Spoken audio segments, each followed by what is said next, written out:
Alright, hey guys, what we're going to be doing today is changing the oil on your 2016 Mazda 3.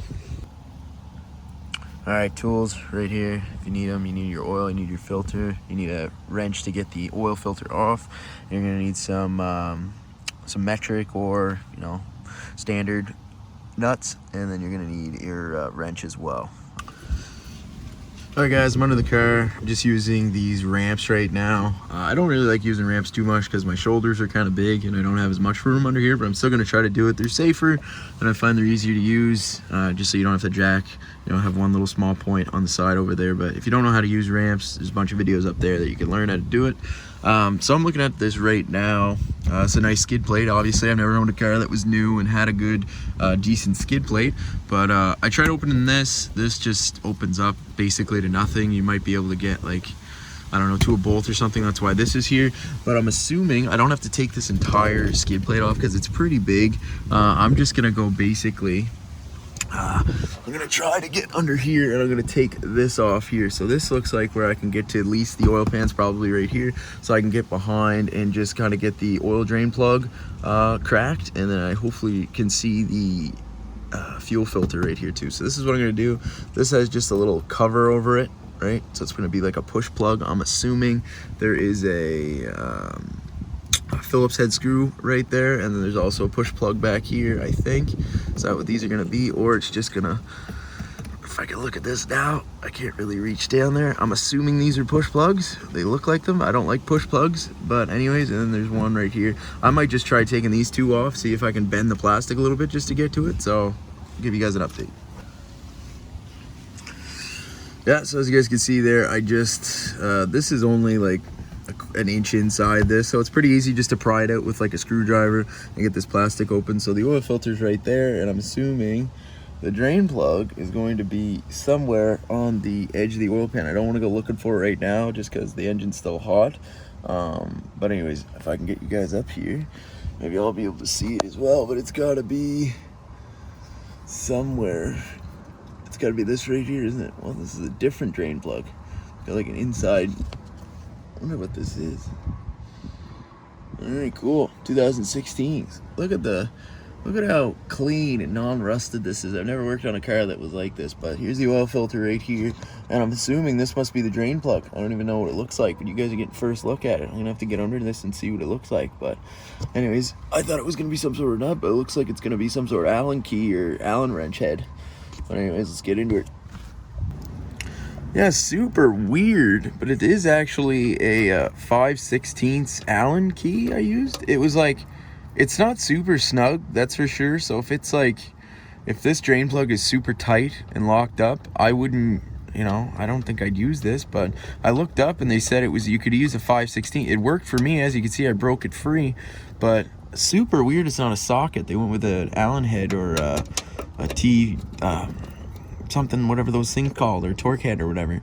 But that's super weird. But anyway, so you're gonna need a Allen head key just like this, and mine broke free pretty easy. So what I'm gonna do right now is I should probably take that off just because the oil is gonna spray on it.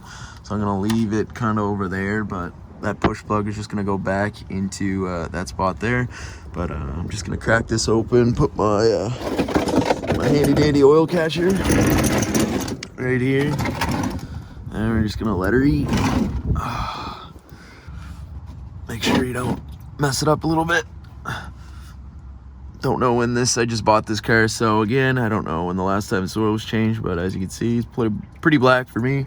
Make sure that little small drippage, once it starts to slow down, you can move the oil pan up a little closer so that none of it gets on your asphalt or your cement at home, driveway, whatever it is. So I'm just gonna leave that there for a minute. I'm gonna wash my hands up, and then I'm gonna try to get that oil filter off.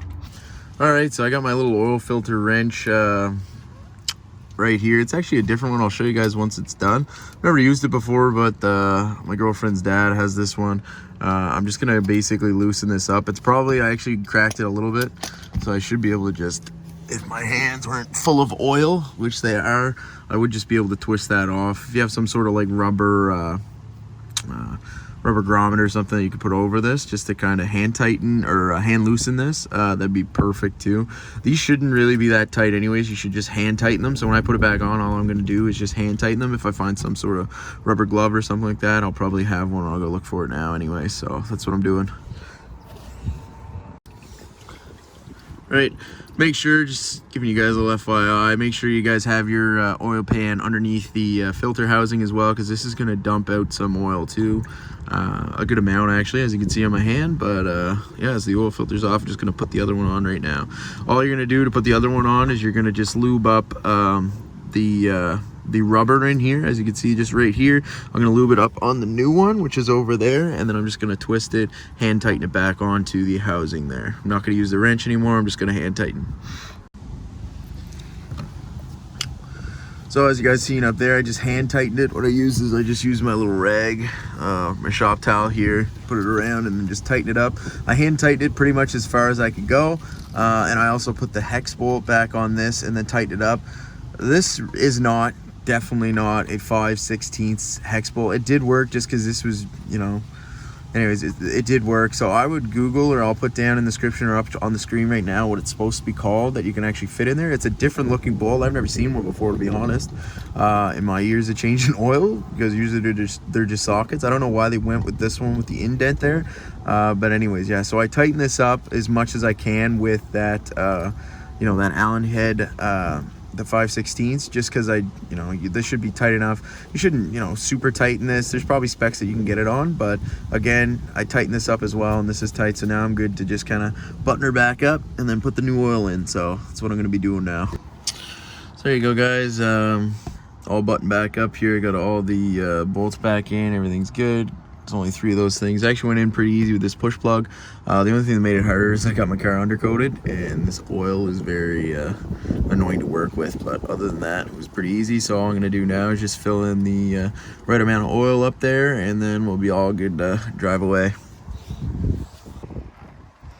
All right, so last thing, get a little bit of a funnel, get the right oil. This takes 0W20. Just using synthetic Pennzoil stuff. You can use the Castrol stuff too if you want. I always go with synthetic just because that's the way I do it. I don't like to change my oil as much.